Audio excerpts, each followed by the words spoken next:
शादी के बारे में बात करूंगा, लड़कों के पर्सपेक्टिव से और लड़कियों के पर्सपेक्टिव से। पहले तो यार, जो ये हम जिस पूरे समाज में पैदा होते हैं, एक पूरा सिस्टम बना हुआ है कैसे आपसे बच्चे पैदा करवाने हैं। अब उसका आधार वही है, हमारा जो नेचुरल इंस्टिंक्ट है जीन प्रोलिफरेशन का, मतलब हमारा जो नस्ल है उसे आगे बढ़ाने की जो एक नेचुरल प्राकृतिक वृत्ति है। एक तो वो रीज़न है। हमने पिछले पार्ट में डिस्कस करा कि इसका कोई आधार नहीं है, कोई इसका औचित्य नहीं है कि क्यों है। लोग बोलते हैं ना कि यार हर हर चीज़ जो है उसका कोई रीज़न होगा, प्रकृति ने कुछ चाहा है हमसे, मतलब ज़रूर अच्छा होगा, ज़रूर हमारा एक कर्तव्य बनता है उसको पूरा करना। ये भी कहाँ से आ रही है चीज़, कर्तव्य वाली बात भी? सुनी सुनाई बात है ये भी, बचपन से सुना है हमने, प्रकृति देवी हमारी, पूजो उनको।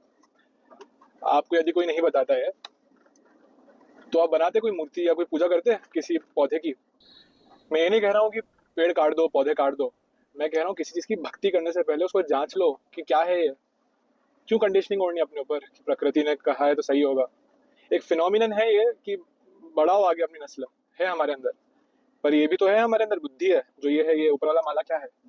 ये हमारी बुद्धि ही तो है कि हम समझ सकते हैं, सोच सकते हैं कि जो हम करेंगे उसका परिणाम क्या होगा। इसकी एज कितनी है? लेकिन तो ये तो लिख रहा है he believes in anti nationalism, don't have kids and veganism. But इसकी एज कितनी? कुछ बैकग्राउंड तो दे, कुछ बता तो। उसके कॉन्सिक्वेंसेस क्या होंगे? तो ये भी हमारा फर्ज है ना कि हम इस्तेमाल करें इस बुद्धि को, इस विवेक पीछे को। एडवोकेट लगा हुआ है, मतलब तो उसने लॉ की पढ़ाई करी है, या तो उसके पापा वकील है। पीछे एडवोकेसी का, एडवोकेट्स का साइन लगा हुआ है इसकी कार पे, ये दिख रहा है बस मेरे को। को जांचें ये समर 30 इज अ लॉयर, या फिगर आउट। कि क्या यह सही भी है। हमारे बच्चे पैदा करना, हमारे जीन प्रोलिफरेट करना, इसको भी तो जांचना जरूरी है। जब हम ये जांचेंगे तो समझ में आएगा कि यार एक तो अन्याय तो है ही है बच्चे पैदा करना, हमारे खुद के लिए भी अन्याय है। आप मुझे बताओ, आप किस चीज़ की दौड़ है आपके जीवन की? नंबर अच्छे लाओ, अच्छी जॉब करो, सब सब कनेक्टेड है, सब कनेक्टेड है। आप सक्सेसफुल क्यों होना चाहते हो? एक तो समाज में आपको इज्जत चाहिए। इज्जत समाज क्यों देता है अगर आप सक्सेसफुल हो? क्योंकि आप ज़्यादा अच्छा, अल्टीमेटली वही आपकी जो एक जंगल वाला जो हम इंसान था ना, जंगल में था, जिसके पास ज़्यादा पैसा होगा, जिसके पास ज़्यादा रिसोर्सेज होगी, वो बेहतर पार्टनर के साथ मीटिंग करेगा और बेहतर बच्चे होंगे। वहाँ से जो महत्व है ना, एक पावर का, पोजीशन का, पैसे का, वो चला रहा है। और उस पोजीशन से मिलने वाली खुशी, एक जो हमारा अच्छे फील गुड हार्मोन सीक्रेट होते हैं कि हाँ क्या इज्जत मिली, ये ट्रैप है। ये जो आपको थोड़ा सा हाई जो फील होता रहता I mean it's aspect, it's not the entirety of why people chase power. Power सिर्फ इसलिए नहीं है कि आपको आपकी पसंदीदा औरत मिल जाएगी। पावर सिक्योरिटी के लिए बड़ी ज़रूरी थी पुराने ज़माने में। अगर आप सबसे शक्तिशाली हो तो आप लोगों को थ्रेटन करते हो, आपको कोई थ्रेटन नहीं करता है। मेन तो जिंदा रहना, survival was the main thing. Partners was were a luxury. Partners was not a big deal. Big deal was survival. कोई तो आपको जान से ना मार दे आप सो रहे हो तो। कोई लॉ, कोई सुप्रीम कोर्ट थोड़ी ना है, कोई तुम्हारा कोई सोसाइटी थोड़ी ना है ये जहाँ पे आपको कोई बचाने आएगा, कोई राइट्स है, कोई सेंट्रल बॉडी है, कोई गवर्नमेंट है। आप अकेले हो और नेचर है। कोई आपका गला काट दे, आप सो रहे हो, आप कुछ नहीं कर सकते। There is nothing. कोई आपकी कोई दोस्त भी नहीं है आपका, दोस्ती जैसी कोई चीज़ भी नहीं होती थी। You are fending for yourself. So power was not niceness just about sex, it was about securing yourself mainly. So this is, and the reason why it is also about sex is because a lot of times people would kill you for sex। कि क्योंकि अगर आप एक mail हो और आपको एक female चाहिए, एक पर्टिकुलर फ़ीमेल, और आपके पास चार ऐसे मेल है जो आपसे बेटर है किसी भी सेंस में, और शायद आपको आपको लगता है कि वो फीमेल उनके पास चले जाएगी, तो आप उनका गला काट दो। गला काट दो, हो गया, बच गए, आप ही बचे हो। आप जो करना है करो। बाकी अगर आपसे नीचे हो तब तो और अच्छा है, फिर आप और सिक्योर हो, आपको पावर मिल गई। So it's not all about कि लड़की के लिए, दैट्स नॉट ट्रू। लड़कियां वर एन एस्पेक्ट। है ना, कि चार लोगों ने इज्जत कर दी, खड़े होकर गुड मॉर्निंग कर दिया, झुक के नमस्कार कर दिया किसी ने। ये आप खुश भले ही हो लो आज, पर ये ट्रैप में फंस गए हो अब बॉस। अब आपको ये चाहिए रहेगा, और इसे मेंटेन करने के लिए जितनी भी जहमत उठानी पड़ेगी, अब तुम उठाओगे। और पैसे कमाने की होड़ में लग जाओगे, बच्चों को और पीछे लग जाओगे कि बेटा और अच्छी पढ़ाई करो और अच्छे नंबर ला, ताकि 10 लोगों के सामने बोल सकूं कि ये बच्चे ने टॉप करा है फलाने ओलंपियाड में, उसके क्लास में टॉप करा है, ये फलाना सीए के एंट्रेंस में या नीट के एग्जाम में इसने टॉप बोल सकूं भी ठीक है, but mostly it is also about कि रिसोर्सेज की जंग है, क्योंकि आप अगर अच्छी पढ़ाई नहीं करोगे, अच्छी जॉब नहीं, अच्छे पैसे नहीं कमाओगे, तो आप झोपड़पट्टी में रहोगे, आप अच्छा हेल्थ केयर अफोर्ड नहीं कर पाओगे। ये कैपिटलिज्म की जकड़ है, मतलब capitalism is to blame for this.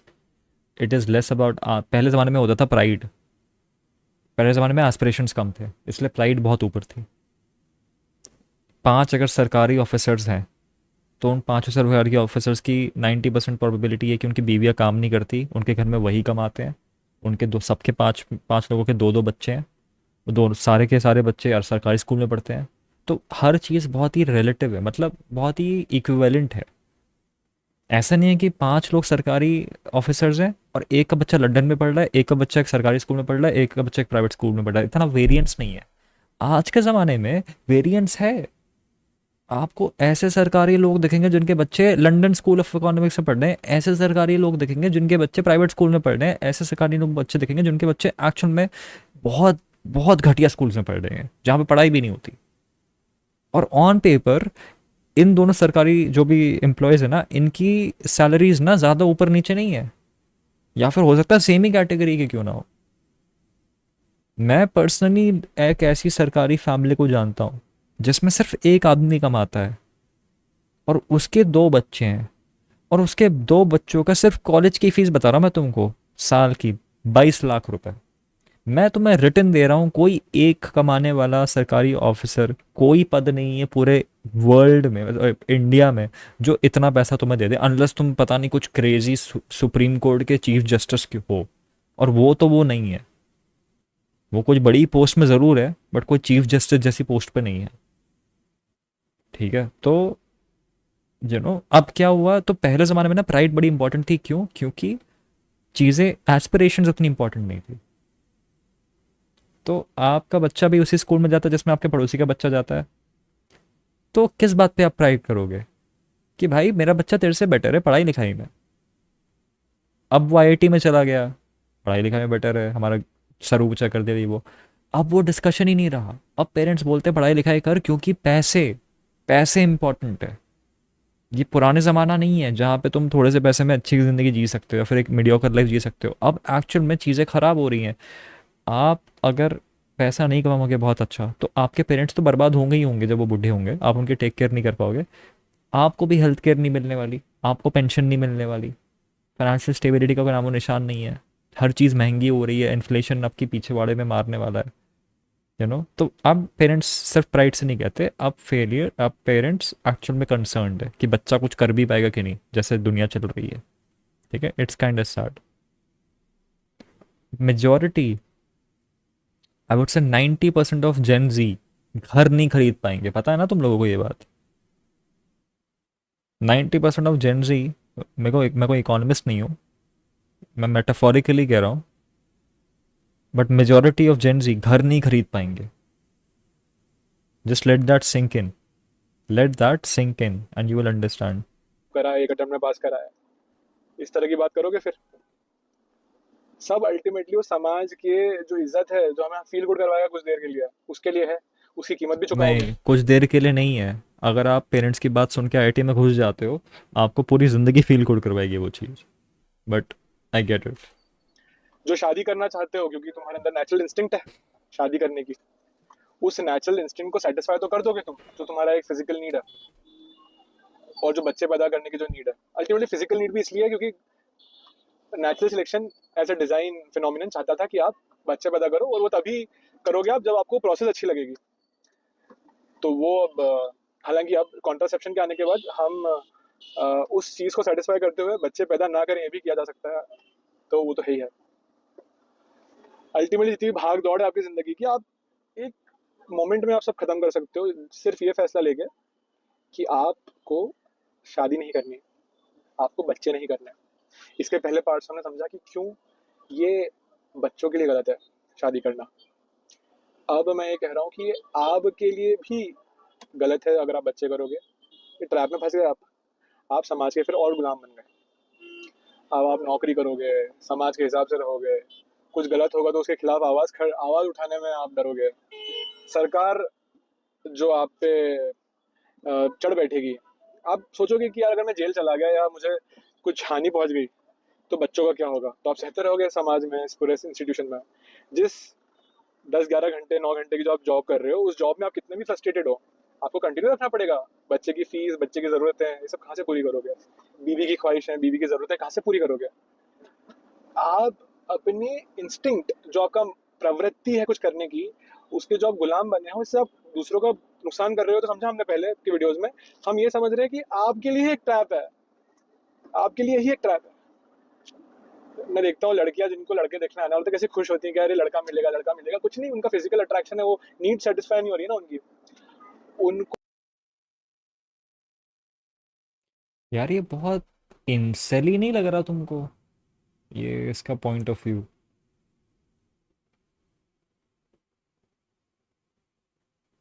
वो कुछ इंसेली नहीं लग रहा तुम्हें पॉइंट ऑफ व्यू? आप जब 30 साल के हो ना, तो आप ज़रूर कर सकते हो कि अरे बच्चे क्या होते हैं, क्यों चाहिए बच्चे, कैसे उनको पालोगे, कैसे उनको पोसोगे। भाइयों मैं तुम्हें एक सिंपल सी चीज़ बता दूँ, बच्चे पैदा करने, जब तुम बच्चे पैदा करते हो ना, तो अपने 30 साल के, 40 साल के वो नहीं, वो लाइफ के लिए नहीं करते हो। बच्चे पैदा करने का सोल रीज़न होता है, how will things be with you when you are post 45, in fact arguably post 55. बच्चे are an investment for yourself, at least in India. बुढ़ापा एग्जैक्टली। बच्चा पैदा करना ये नहीं है कि तुम 30 साल में बच्चे क्यों पैदा कर रहे हो, बच्चा पैदा करना ये होता है 25 साल में कर लो, ताकि जब तुम 55 के हो ना तो बच्चे तुम्हारी केयर कर पाए। जब तुम बिस्तर पे मूत रहे हो, जब तुम खड़े होते हो और तुम्हारा ब्लैडर फट जाता है, जब तुम्हें डायरिया होने लगता है। अगर तुम अकेले रहोगे ना, कोई नहीं आ रहा ये करने, पैसे दोगे तो भी नहीं आ रहा। पैसा सब कुछ नहीं खरीद सकता मेरे भाई, पैसा बस सर्विसेज अवेल कर सकता है, और वो भी तब तक जब तक पैसा है। ठीक है? बच्चे, रिलेशनशिप्स, प्यार, शादी, ये इंस्टीट्यूशंस पैसा और ट्रांजैक्शंस को सुपरसीड करते हैं। एक ऐसी कैपिटलिस्टिक दुनिया जिसमें कैपिटलिज्म ही सब कुछ चलाता है, पैसा ही सब कुछ चलाता है, ये बहुत ज़रूरी हो जाता है कि कोई कोई ऐसी ग्रिप हो आपके पास अपनी ज़िंदगी में जो पैसे से बढ़ के है, सर्वाइवल के लिए है, एथिकली नहीं, सर्वाइवल के लिए। एक तो कुछ होना चाहिए, अगर आपका रिलेशनशिप, सॉरी, अगर आपकी शादी नहीं भी है तो प्यार ज़रूर होना चाहिए, एक लड़की से आपको प्यार होना चाहिए जो आपकी केयर कर पाए जब आप बीमार हो, और आप उसकी केयर कर पाओ जब वो बीमार है। ठीक है? और अगर आप दोनों बीमार हो गए तो मुझे नहीं पता। तो ये चीज़ है, ये पूरा सेट, ये पूरा सीन है। आप जब 55 साल के हो गए ना, तो आपके पेरेंट्स नहीं आ रहे हैं आपको आपकी नापी सही करने, कि आपने पैंट में मूत दिया सोते सोते। ठीक है? तो ये बहुत ही वियर्ड पर्सपेक्टिव है, to be honest, so far at least, but okay. को उस ट्रैप में फंस गए जहाँ वो शादी करके। अब आप बन गए हो एज अ गर्ल, इस पूरी पेट्रियार्कियल, इस पूरे पैतृक समाज में आप बन गए हो एक बच्चा पैदा करने वाली मशीन। और आज के ज़माने में कोई लड़की एक या दो से बच्चे ज़्यादा पैदा नहीं कर रही, ना किसी की फैंटेसी है। कोई बच्चा पैदा करने वाला machine is not an argument in 2025। We have actually moved on from that as a society. मैं एक ऐसी एज में आ चुका हूँ जहाँ पे मैंने एटलीस्ट 4 लड़कियों की शादी देख चुकी है। उनमें से कोई लड़की एक या दो से ज़्यादा बच्चे कभी नहीं करना चाहती लाइफ में, कभी भी नहीं, और वो करेंगी भी नहीं।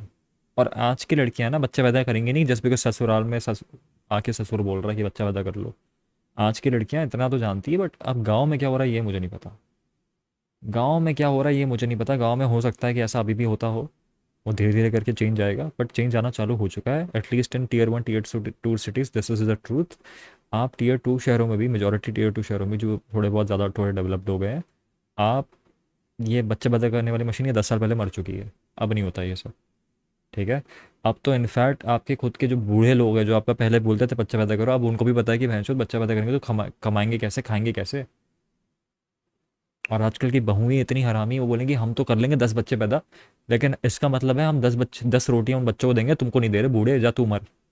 तो बता मेरे को, अभी मेरे को बता, बच्चे पैदा करना नहीं करना, रोटी देखो खानी है, रोटी बच्चे को खिलानी है, बता।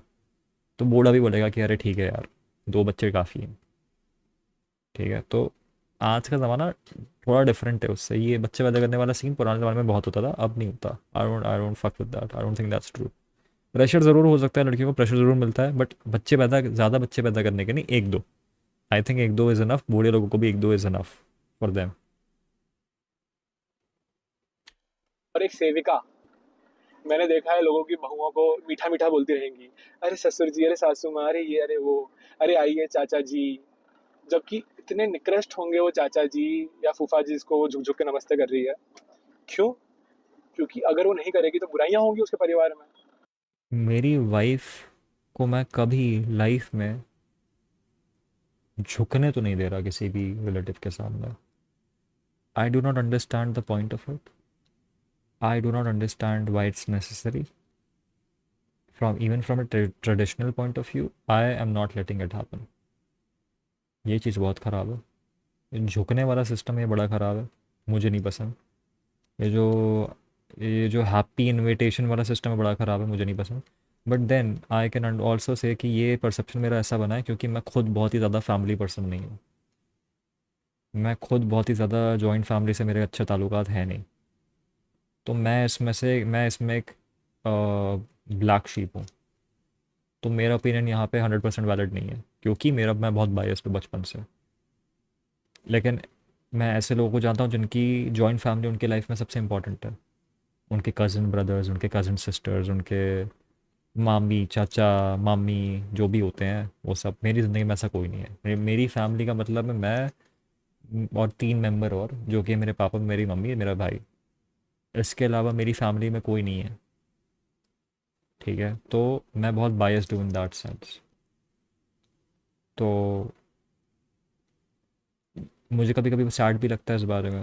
आई रिमेंबर कि जब मैं पुणे में था तो मैं अपने दोस्त से एक बात कर रहा था, और मैं उससे पूछ रहा था कि यार ये बड़ा अच्छा फ्लैट है, तेरे को मिला कैसे अंदर? ने लाइक अरे मेरा भाई यहाँ पे रह रहा था, तो उसने बोला कि यार मैं वैसे भी रेंट पे कर रहा हूँ, और 2 रूम खाली, आ जाके आके शिफ्ट हो जा।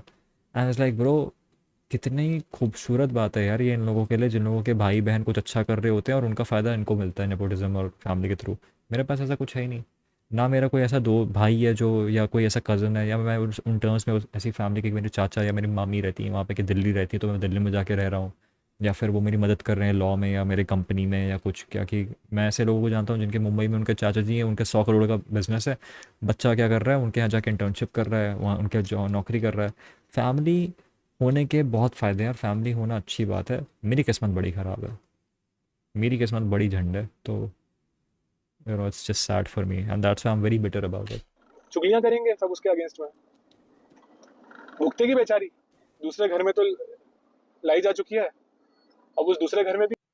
भाइयों आइडियली स्पीकिंग, अगर आपकी शादी हो, never live with your parents, never live with your parents, बिल्कुल भी नहीं। अगर आप एक लड़की हो और आप शादी करने वाली हो, no matter how good your in laws are, push and try and make sure this happens before you even marry the person, कि आप दोनों एक अलग घर रेंट पे या कैसे भी आप रहो, जो घर सेपरेट होना चाहिए फ्रॉम द पेरेंट, जहाँ पे आपके पति के पेरेंट्स रहते हैं। आइडियली सबसे अच्छी सिचुएशन में, जब आप अज्यूमिंग आपके पास, आप दोनों के पास बहुत ज़्यादा पैसा है, सबसे अच्छी सिचुएशन पता है क्या होगी? कि आप अपने पेरेंट्स के घर सेम सोसाइटी में है बट अलग अलग घर है। अगर आप फ्लैट्स में रहते हो तो आपका फ्लैट लेट्स से फ्लोर 2 पे है, आपके पेरेंट्स का फ्लैट दूसरी बाय फुट अगर आप जाओगे तो एंड में होगा, एंड में। या फिर लेट्स से 10वें फ्लोर पे है, आप 2 फ्लोर पे रह रहे हो, आपके पेरेंट्स 10वें फ्लोर पे रह रहे हो। That's the best thing ever, that's the best thing ever. ठीक है। और पेरेंट्स की जब बहुत ज़्यादा एज हो जाती है तो मेक श्योर कि आप वहाँ पे कैमरास इंस्टॉल करो और अपनी एक लाइव फीड रखो, ताकि इनकेस कोई इमरजेंसी हो तो आपको पता हो। ठीक है। बट रिगार्डलेस, घर अलग अलग होने चाहिए, नो मैटर। अगर आपको आपको बहुत फिक्र है अपने पेरेंट्स की तो आजू बाजू लोग घर लेकिन अलग होने चाहिए। बहुत इंपॉर्टेंट है ये चीज़, बहुत इंपॉर्टेंट है। मुझे खुद नहीं पता कि मैं ये कर पाऊंगा कि नहीं अपनी लाइफ में, लेकिन ये आइडियल सिचुएशन है। अगर मेरे पास इतने पैसे आए तो मैं ज़रूर करना चाहूँगा। या दैट्स एसेंशियल। भी उसको अपने घर से दूर है, उसके जो माँ बाप थे उन्होंने भी उसको त्याग दिया कि अब तो हमारे, अब तो पढ़ाई हो गई है, बेटी पैदा हुई है तो अब काम की नहीं, अब तो पढ़ाई हो गई है, इसको भगाओ यहाँ से, शादी करो इसकी, नहीं तो लोग क्या कहेंगे। और ऐसा तो नहीं होता है, ऐसा तो नहीं होता है। आई मीन गाँव वाँव में होता होगा, मुझे नहीं पता यार, थोड़ा सा सीन तो है ये। और उसके बाद जिस घर में गई है तो वो तो अब तो आधिपत्य कि अब तो हमारे हत्थे चढ़ गई है, अब तो हर चीज में यूज करेंगे इसका। लड़का भी अपने माँ बाप के सामने भला बनने के लिए, उन्हें गुड बुक्स में रहने के लिए, और इनको पोता पोती चाहिए, दे दो, कर लेते हैं बच्चा, समाज क्या बोलेगा, माँ बाप को सुनना पड़ेगा, चार बातें सुननी पड़ेगी, अरे तुम ऐसा कर लो, अरे एक बच्चा कर ही लेते हैं। इतने प्रेशर में आके वो जो लड़की खुद एक विक्टिम है समाज की, एज अ गर्ल, जो कहीं सेफ फील नहीं करती थी, जो कहीं आ जा नहीं सकती अकेले रात के समय, अकेले सुनसान सड़क पे, या जो मन चाहे वो नहीं कर सकती, और इतनी कंडीशन हो चुकी है कि अब तो उसकी इच्छा भी मर गई है आजाद रहने की, अब तो वो स्वीकार कर चुकी है कि जिंदगी। एक कैपिटलिस्ट समाज में जो आप चाहते हो वो भी कैपिटलिज्म की देन है। There is no free will, there is capitalistic will. The desires are controlled by the market. Capitalism को ब्लेम कर रहे हो तो सही से करो ना। अगर वो ये सब नहीं कर रही तो क्या उसकी डिज़ायर्स होती? क्लबिंग करने की, BMW खरीदने की, ये कौन सी डिज़ायर्स हैं? ये भी कैपिटलिस्टिक डिज़ायर्स है मेरे भाई। डिज़ायर्स ही कैपिटलिस्टिक है in a capitalistic world. There is nothing, there is no escape. Escapism, क्या आप फिर साधु संत बन जाओ? That's an escape then. करो, बनो, बनो, बनो, बनो। फिर आपको कैंसर होगा, कैंसर के लिए आपको हॉस्पिटल जाना पड़ेगा, हॉस्पिटल वाले आपसे पैसा मांगेंगे। गेम बहुत बड़ा है, बहुत बड़ा गेम है। यही है। अब वो लड़की एक बच्चा और ले आएगी इस दुनिया में, जो कि एक डॉटर, एक बेटी हो सकती है उसकी, और वो बेटी वही चक्री जिसमें वो पिसी है, उसकी माँ, उसमें उस बेटी को उसने लाके पटक दिया। बच्चे पैदा करने वाली जो माँ है, वो ना सिर्फ एक विक्टिम है समाज की, बल्कि एक प्रोग्राम्ड सॉफ्टवेयर भी है, जिसको प्रोग्रामिंग हुई है जिसकी, कि तुम वुमन तब बनोगी जब तुम माँ बनोगी, तुम्हारी womanhood will only be completed by motherhood, तुम्हारा जीवन पूरा होगा, तुम्हारा जीवन का उद्देश्य माँ बनना है, तुमने हमें पोता दिया, हम तुम्हारी इज्जत करेंगे। तीसरा, उसका खुद का स्वार्थ, कि यार एक बच्चे को ले आती हूँ मैं, वो बच्चा तो अभी है नहीं, तो कोई प्रेम है नहीं उस बच्चे से, ले आती हूँ मैं, ठीक है परेशान होगा वो बच्चा है बच्ची, पर मुझे स्वीकृति मिल जाएगी इस दुनिया में। तो वो विक्टिम जो लड़की थी वो अब विक्टिमाइजर बन चुकी है बच्चा पैदा करके। ये मैं साफ साफ बता रहा हूँ क्योंकि इसको ढका छुपा रखकर इस समाज में किसी का कोई फायदा नहीं है। सब पिस रहे हैं समाज में, वो सास ससुर तो पिस चुके, अब उनका वक्त आया मलाई खाने का, कि हम इस समाज में we were cog in the wheel, हम इसके जो गाड़ी थी उसके पहिए के एक चप्पू थे। अब हमारे पास समय आया है कि अब हम बुढ़े हो गए, हमें अब खिलौना चाहिए खेलने के लिए, हमें समाज में स्वीकृति चाहिए, अब हमें आराम चाहिए। तो अब हम तो पिसे हैं, अब हम किसी और को विक्टिम बनाएंगे। वो सास एज अ बहू, एक बहू के नाते पिस चुकी थी, अब वो सास बनी तो अब वो पूरा उस चीज को भुनेगी। इसने एक बात बोली थी बहुत पहले, पता नहीं तुम लोग को याद है कि नहीं। इसने वीडियो जब चालू हुआ था, वीडियो के चालू होने के एकदम आई थिंक स्टार्टिंग का सबसे बड़ा स्टेटमेंट इसका ये था कि नेचर ने हमें बनाया है तो किसी रीज़न से ही बनाया होगा, ऐसा लोग कहते हैं, जिससे ये डिसएग्री कर रहा है। अब तुम, बहुत सिंपल सी चीज़ तुमसे पूछता हूँ, बहुत सिंपल सी चीज़। नेचर ने तुम्हें बनाया है तो ऑब्वियसली किसी रीज़न से बनाया होगा। Obviously, there is absolutely no discussion about that. क्यों? क्योंकि nature will only do and involve in a manner which will help in furtherance of keeping itself alive in any way possible.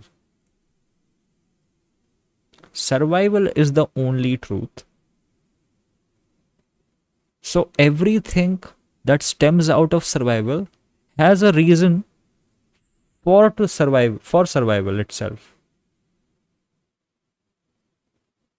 ठीक है? तो reason तो है। Reason तो इतना घटिया भी हो सकता है कि तुम भाई बने ही इसलिए हो ताकि एक मशीन चल सके।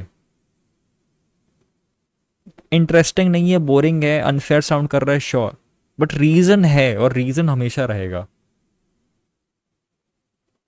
अगर आप रैंडम चीज से भी बने हो ना, आप जब बने हो तो एक रीजन से बने हो, ये एब्सोल्युटली ट्रू है।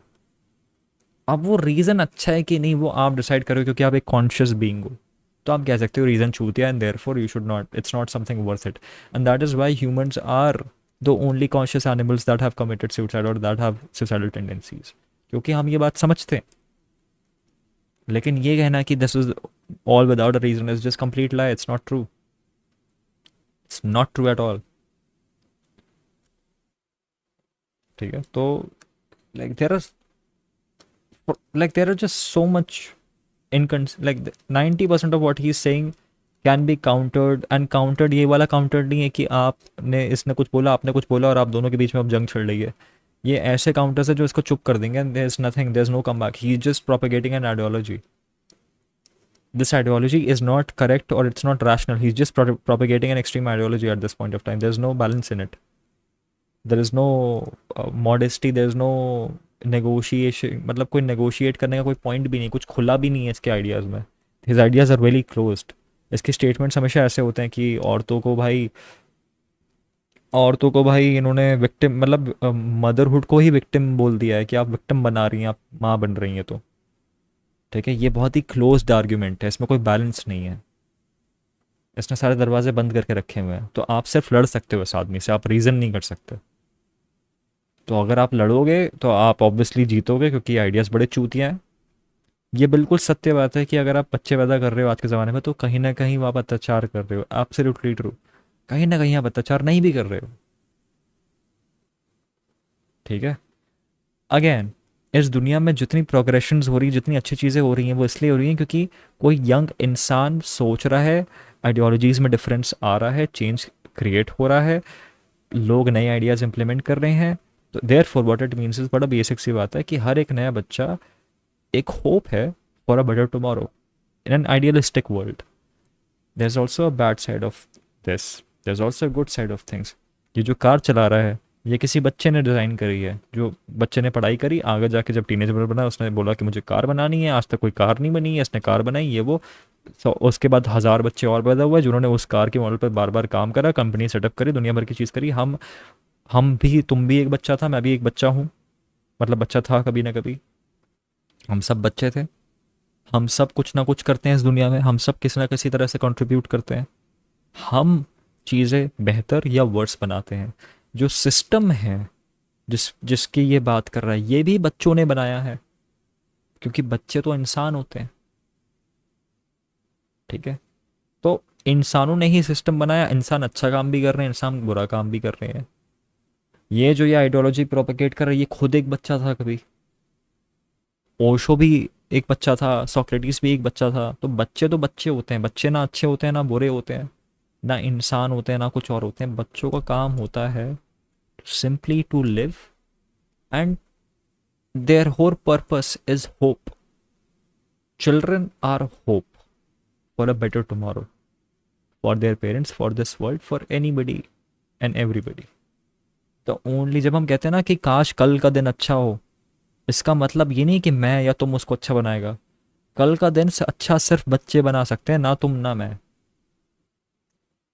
ठीक है, इमीडिएट चेंजेस हम शायद ले आए, लेकिन एक्चुअल में जो रिफॉर्मेशन होते हैं, जो लॉन्ग टर्म चीज़ें होती हैं, जो एक्चुअल में मैटर करती हैं, सिर्फ बच्चे कर सकते हैं, हम नहीं कर सकते।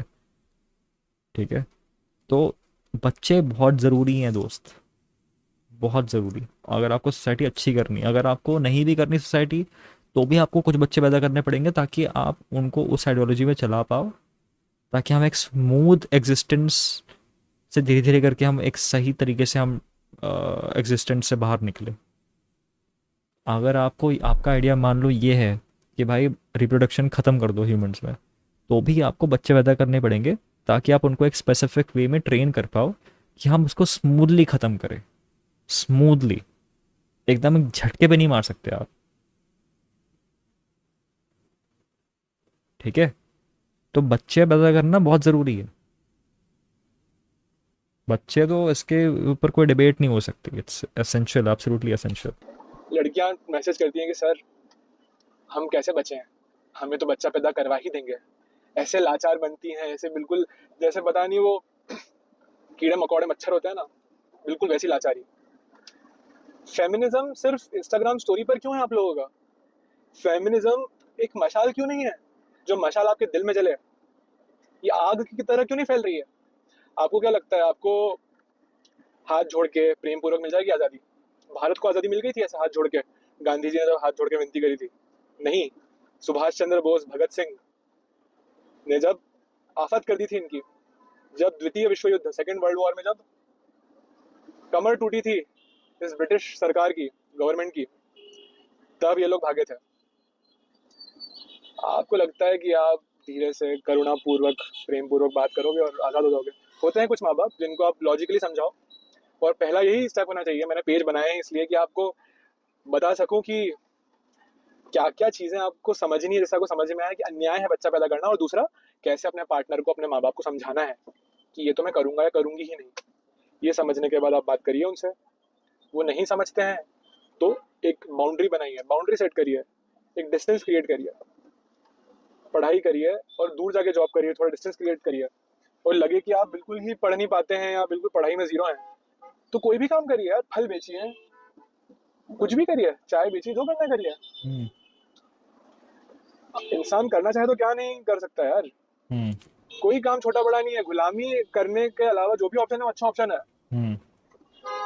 जापान में गुलामी करने के अलावा जो करना है सब सही है।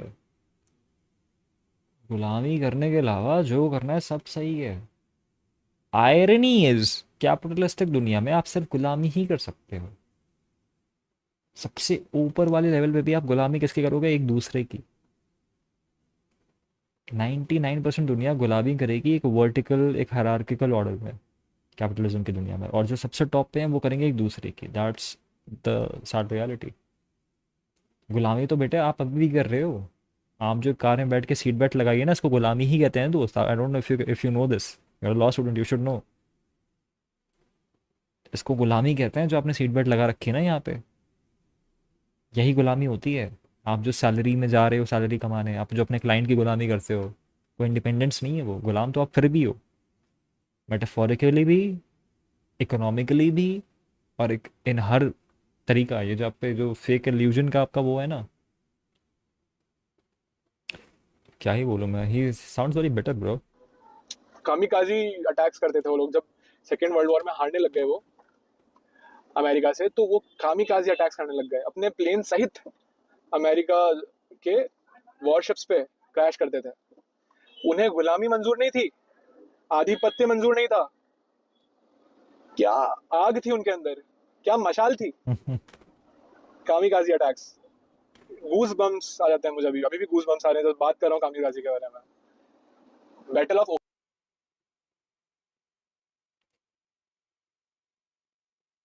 क्या लॉजिक है कामिकाजी अटैक को यहाँ पे घुसाने को, मुझे समझाएगा? जापान वॉर हार रहा है, तो जापानीज लोग क्या कर रहे हैं? अपने आप को प्लेन के अंदर डाल रहे हैं, प्लेन के साथ सहित उनका शिप लेके डूब रहे हैं। मतलब भी नहीं था ये, टू बी ऑनेस्ट। मैं तो कहूँगा भाई कामिकाजी अटैक से अच्छा तो न्यूक्लियर बॉम्ब भी है। कम से कम भाई, अगर आप लड़ाई कर रहे हो तो मुझे समझ नहीं आ रहा इसका क्या लॉजिक है कि भाई अगर लड़ाई कर रहे हो तो भाई ये ऑनरेबल डेथ है कि आप लड़ाई में खुद ही प्लेन के अंदर घुस के खुद ही मर जा रहे हो। ओपनहाइमर जिंदाबाद, ओपनहाइमर जिंदाबाद भाइयों। उसने क्या करा? मैं नहीं मर रहा, ये दुनिया चूतिया है, तुम चूतिया हो, मुझे फ़र्क नहीं पड़ता, मेरे को पैसे चाहिए, मैं ऐश करूँगा, मैं लड़की बाज हूँ, ठीक है, मैं एक जीनियस हूँ, मुझे लगता है मैं मस्त बम बनाऊंगा। उसने बम बनाया और फोड़ दिया। उसने ऐसा बम फोड़ा कि दुनिया कभी रिकवर नहीं कर पाई। वो नहीं बैठा बम के ऊपर, उसको नहीं चाहिए तुम्हारा तुम्हारा प्राइड और ये वो। इतना कामिकाजी कामिकाजी कर रहा है, मैं इसके सामने बैठा के पूछ लूँ एक पायलट का नाम बता दे जो कामिकाजी अटैक में शहीद हुआ था, एक पायलट का नाम बता दे, घंटा नहीं पता इसे कौन है। बोलेगा हानशुन्या। फिर मैं क्या करूँगा, किसी जापानीज मैकडोनल्ड वर्कर की ब्लैक एंड वाइट फोटो में इसको दिखा दूंगा, बोलूँगा यही आदमी था, बोलेगा हाँ।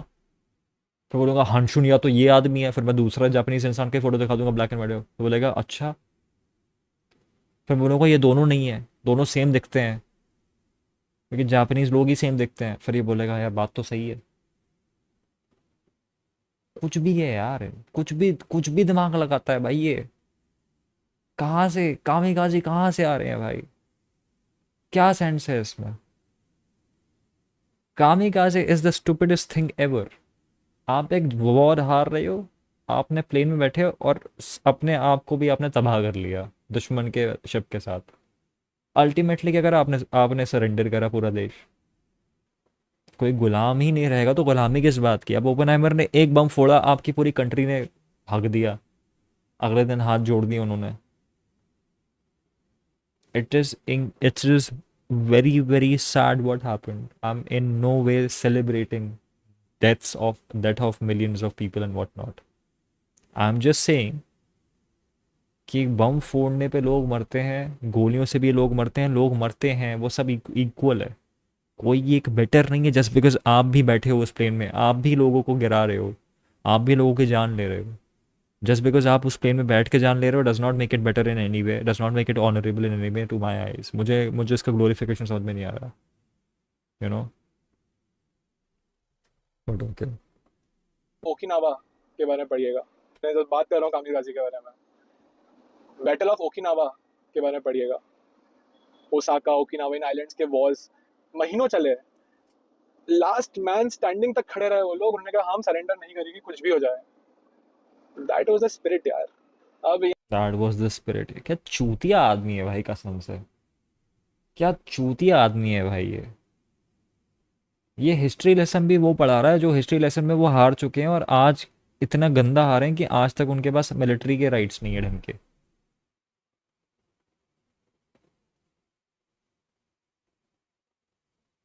अगर आपको जापानीज लोगों से कुछ सीखना है ना भाइयों, आप सीखो वर्क एथिक। आप सीखो 2006 की सुनामी जब आई थी, अगर आपको जेनुइनली जापानीज लोग से कुछ सीखना है जिनसे मैं इंस्पिरेशन ले सकता हूँ, आप जाओ फुकुशिमा डाइची पावर प्लांट की डॉक्यूमेंट्री देखो एक, और देखो क्या हाल करा है जापानीज लोगों ने फुकुशिमा डाइची पावर प्लांट में, उसको उसको रीबिल्ड करने में। And compare that same shit to Chernobyl. आप चेरनोबिल को देखो और आप जापानीज लोगों को फुकुशिमा दाइची वाला देखो, 2011 में आई थी। तो और अच्छा है, तो और रीसेंट है, फिर तो और अच्छा आपको मटेरियल मिल जाएगा। मुझे याद नहीं है, मेरी बुद्धि बहुत ख़राब है। मैं जब 12-13 साल का था ना, मुझे न्यूक्लियर पावर प्लांट से बहुत इंटरेस्टेड था, तो I was binge watching everything, I was binge watching all documentaries everything.